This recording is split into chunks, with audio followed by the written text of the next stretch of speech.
I am.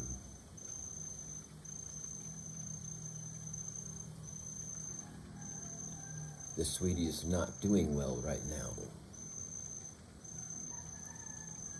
It is possible that she got the coronavirus again.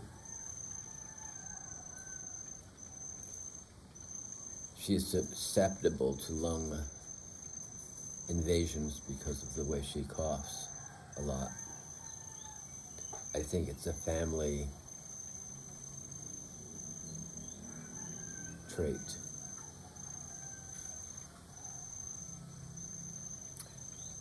I haven't gotten what she got. I'm a little mystified by it. Yesterday I had a little gunk in my throat, but I think that was because I was singing in the temple.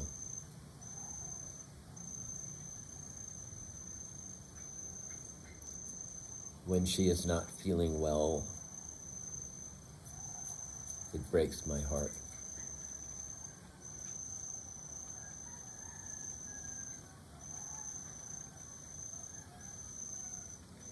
Our connection is ineffable.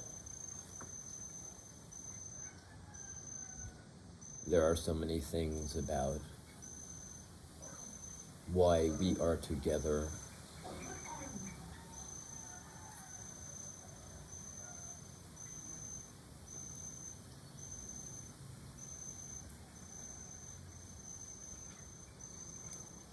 So I'm a little under the spell of her illness. I slept on the floor because she is so racked with coughs that the bed rocks and it's just noisy. It's very difficult to sleep in the bed. And my compassion goes out to her so strongly that I just lie there worried about her.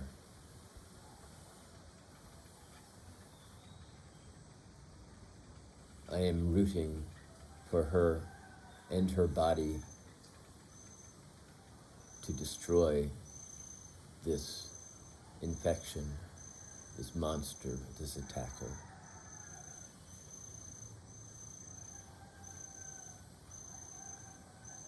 A funny thing happened yesterday when I was doing my discourse. At first, the people were hammering and sawing away, and then they stopped for no apparent reason whatsoever, never resumed again.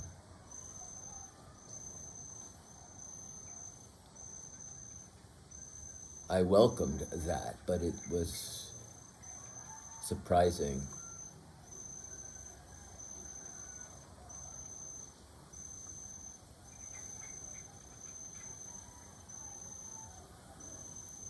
My talk, my discourse yesterday was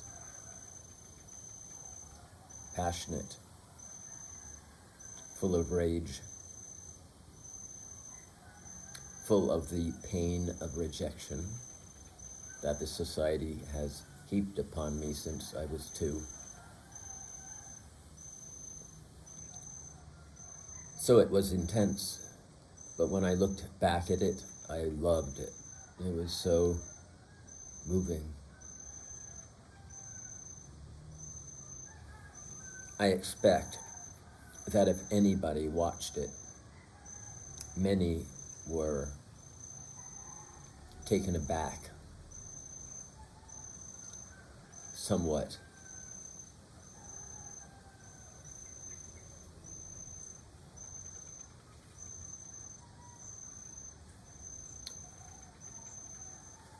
Moved by the impact of my passion. So I think that a lot of people run and some people welcome reality. I will not tone down my discourse. When I feel it, it's going to come out.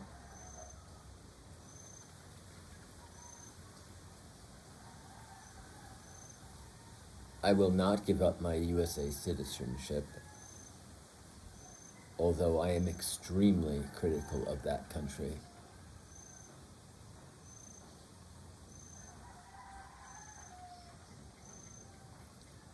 The hypocrisy of the founding fathers and what the country itself has done is horrifying. But I will not give up my citizenship, because here I am in Bali and it is as corrupt as anything. Indonesia is corrupt. The need for money causes people to behave as anyone does when they need money. They want it. So they try to get it however they possibly can. And thus the police, immigration, etc., all look for payouts. It's a corrupt environment. That is one of the reasons why I didn't do my birthday ceremony on the steps in the center of Ubud, was the Sweeties' fear of that corruption. I also fear that corruption. They can take you for whatever reason they want to make up. It's then up to you to pay them off to get out of that situation. So it's better to be as unseen as possible. For me, that's difficult. I'm very seen. On my walk today, and yesterday I took up the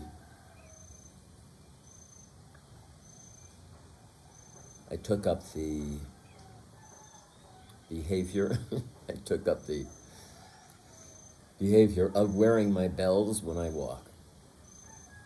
I immediately got good feedback for doing so, so I am wearing my bells now whenever I walk.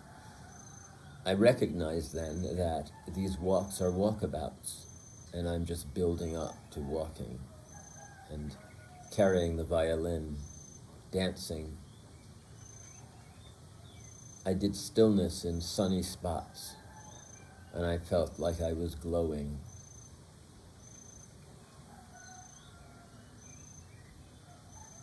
Whenever I do that, it reminds me of the scene or the shot that was missed in the film about me. And I was standing on the pillar of a church parapet, I guess. And just as I was starting Anya, the sun came around the corner of a building and lit me up. I was like a beacon on the church column. And the person who runs the church or who watches over the church or whatever he is called came running out and attacked the film crew for what I was doing. So they didn't film because they were so afraid of him. But wow, to say I am while the sun comes around the corner and glistens on you and lights you up, inflames you. What a beautiful shot that would have been. It would have been the best shot in the film.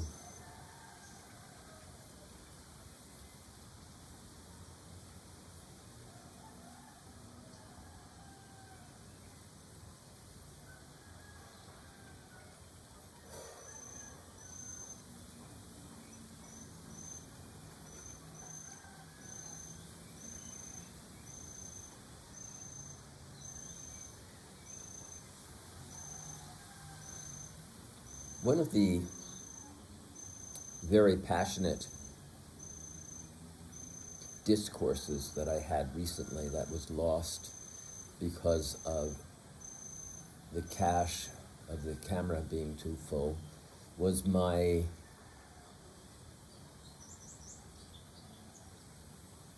description of what Barcelona was like when I first arrived there, and I think that was around 1999.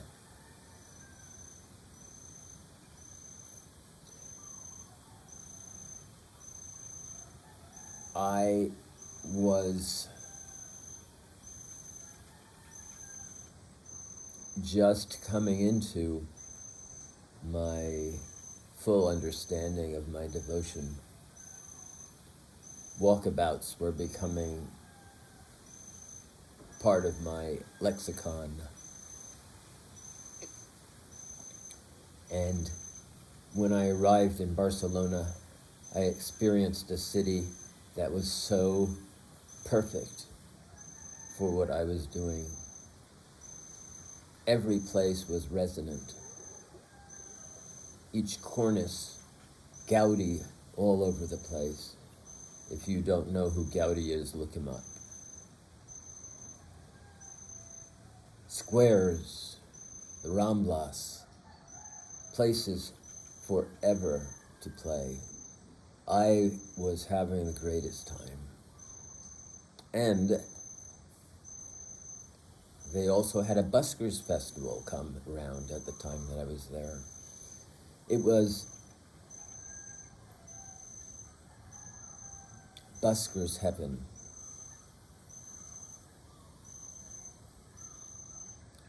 I cannot say that busker really refers to me.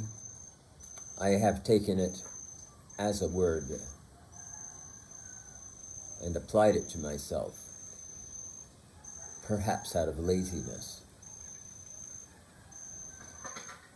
I think of myself more as a droshi, as I've said before, a droshi,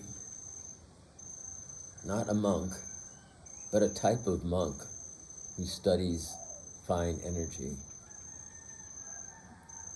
I consider myself a master of fine energy, and a droshi is a master of fine energy. Very similar to a monk. But when I say this to somebody, I say, I'm a droshi, they go, what? Whereas when I say, I am a busker, they go, oh. And there's a difference. I could always explain what a droshi is. By using it, I place that word, which is my own word, out in the open, and it offers a moment of dialectic with people. However, I've found people to be too lazy to listen. A redundancy that I constantly use. Redundant. People are too lazy to listen. They're too impatient to listen. Listening has become almost an obsolete art of behaving. You are listening to me now, perhaps. In any event, Barcelona was an extraordinary place to perform and for me to pray for him. The word pray for him hadn't even come into my lexicon yet. I hadn't created that word yet.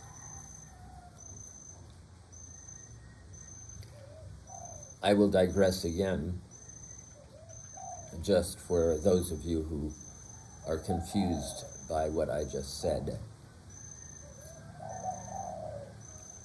I created the word pray form. At first, I was using the word prayer form. This is the trendy word of the spiritual community, here and elsewhere. I don't use that word because it is a trendy word here and everywhere in spiritual communities. I eschew trends. So I took out the ER, inspired by a Hungarian fan, and came up with the word prayformance. And thus, prayformance becomes more of a action.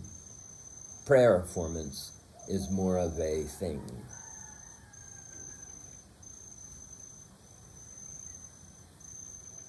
Barcelona was a mecca, using a word that I don't necessarily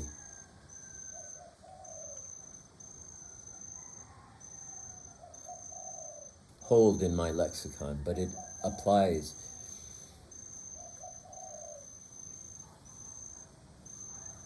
I could get up in the morning, go out in my ceremonial garb, and just start playing anywhere, in a corner. And crowds developed wherever I went.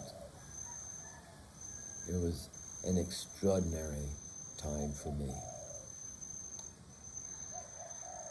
During that time, I met a being named Bob Laff.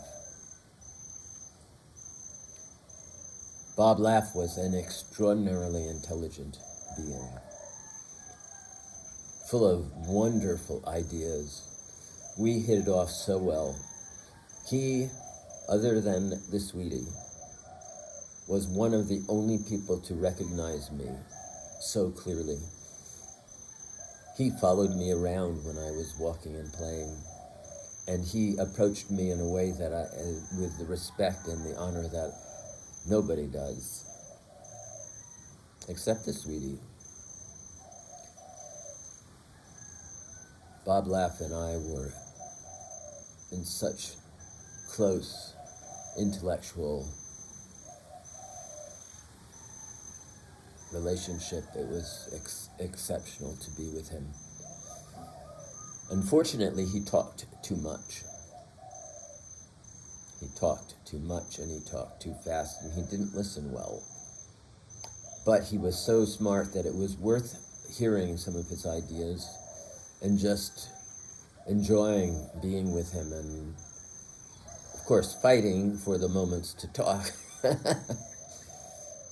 I do meet a lot of people like that because I am a good listener, so they really do take that time to speak.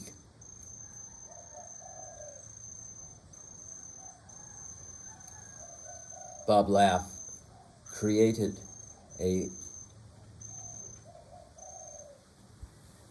very cool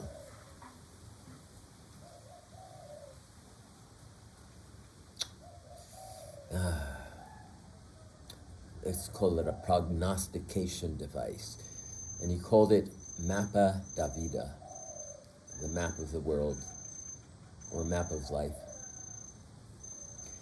And he also inspired me to continue my deep learning about using both my hands, thus manifesting the word Tumen, which is inspired from him. So Tumen being is one of those things that we as a duet of dialectic and just fantastic dialectic came up with. As he said, it includes both woman and man and the cross.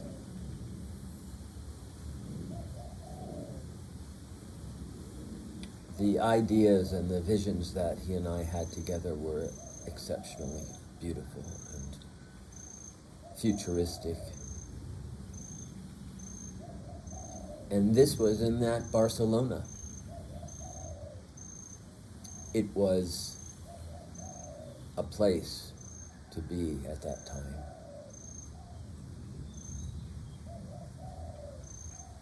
When I left, Bob laughed. We were both crying. I did not know that that would be the last time we ever saw each other. But sometimes that is the way the world and the life works. You never know. He practiced a very underhanded mind game with me, and it caused us not to talk anymore. His desire to be in the United States was great, and his desire to have me sponsor him was as great, but I couldn't sponsor him. I didn't have enough trust in him. One of these days, during a discourse, I will explain to you the mind game he did. This mind game is a mind game I have experienced from so many people, spiritual people, I cannot even tell you. The whole game is to claim access to a region of reality, and that if you do not have access to it, then you are less as a being, less faithful, less something. And thus, you must accept what they say is truth. I consider this a mind game that all religions play, that most so-called spiritually enlightened people play. I do not play that game. I listen. I let you have whatever faith you need. But I have my faith. And that is intractable. My faith is based on I am. So when the sweetie and I were in our first sojourn in Europe, we were in trouble. It was difficult. Sleeping on the streets. Mistreatment. All sorts of things. The first thing that came to mind was going to Barcelona. And at that time, because it was cool and cold in Europe, Barcelona would be warmer. And when we got there, that was true. It was warmer. But that world that I had experienced when I first went there was gone.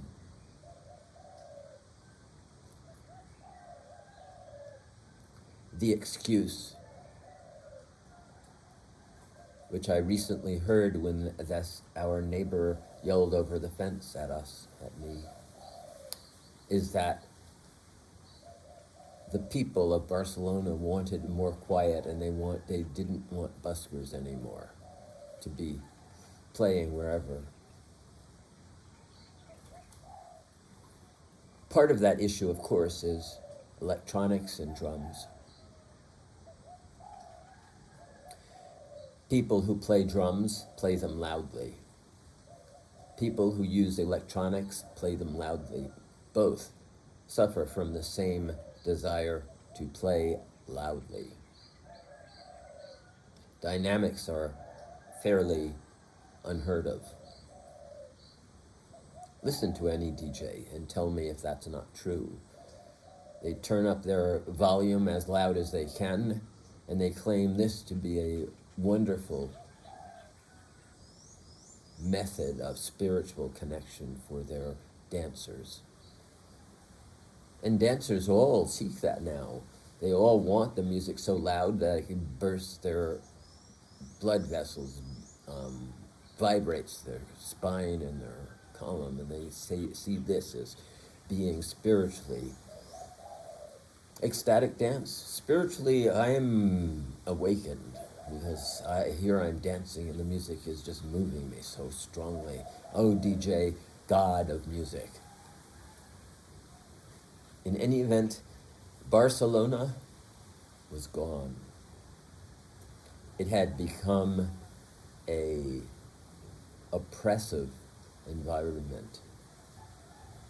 Bob Laff was gone too.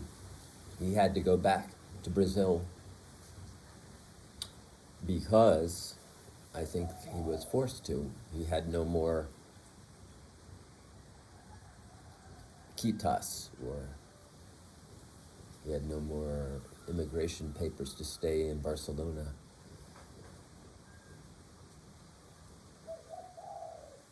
So within moments of starting to play in Barcelona, the police were on us, antagonizing us, threatening us, wagging fingers.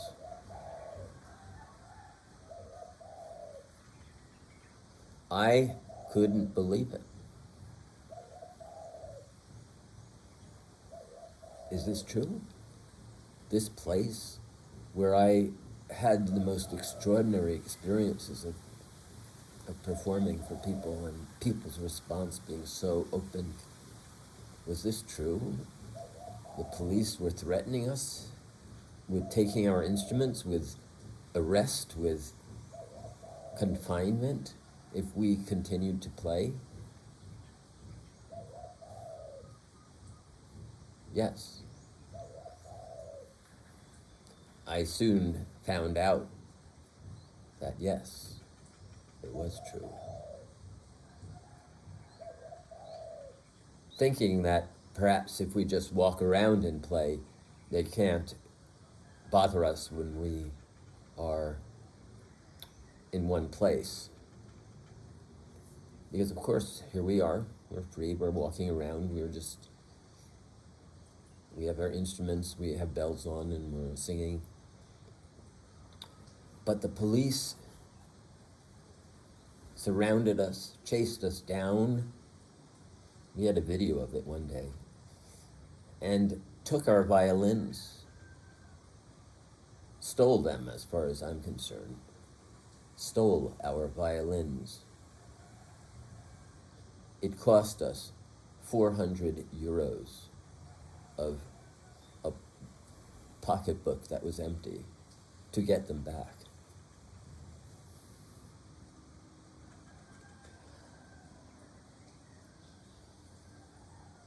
How much I have seen of the world doing this, changing in that way, where it was tolerant, open to performance, and now oppressively restrictive of performance.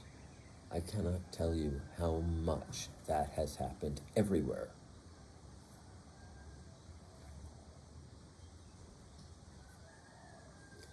That experience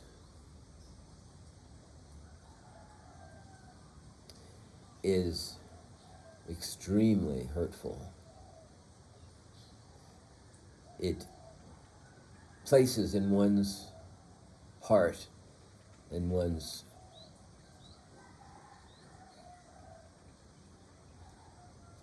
spot of courage a place of doubt and fear.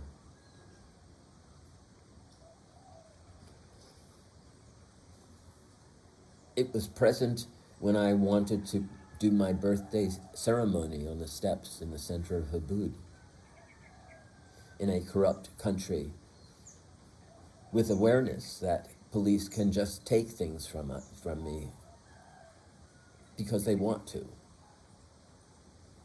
not out of any real reason. As I said, I have experienced and met the police and their desire to incarcerate me more than any criminal, thief, bad doer.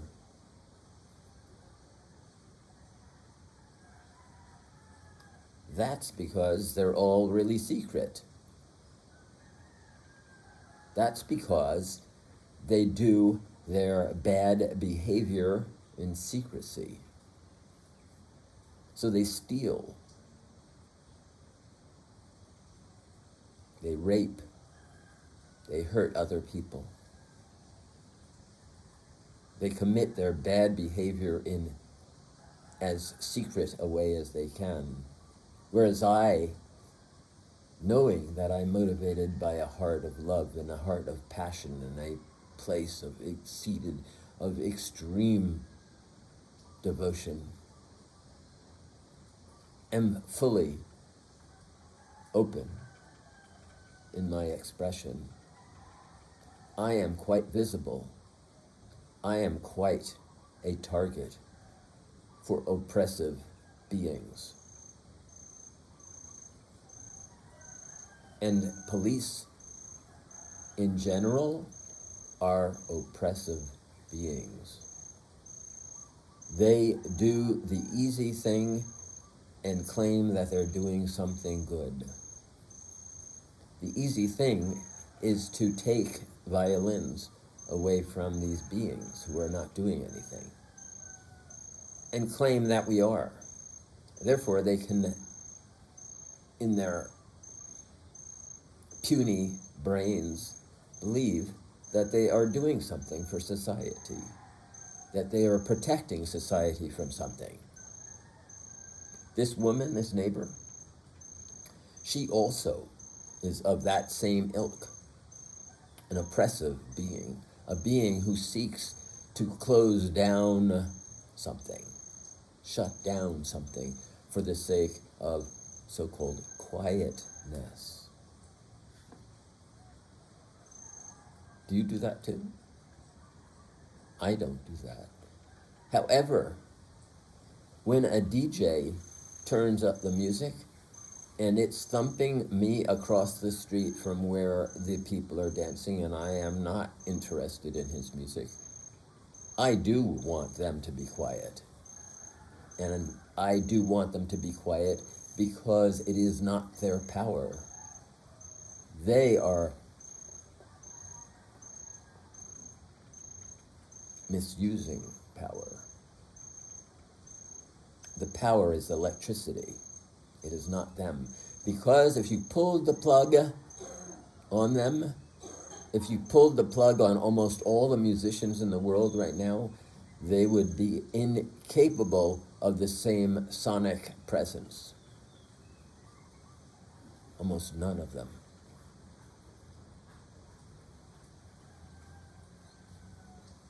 Whereas I don't have a plug to pull. You have to kill me to pull my plug.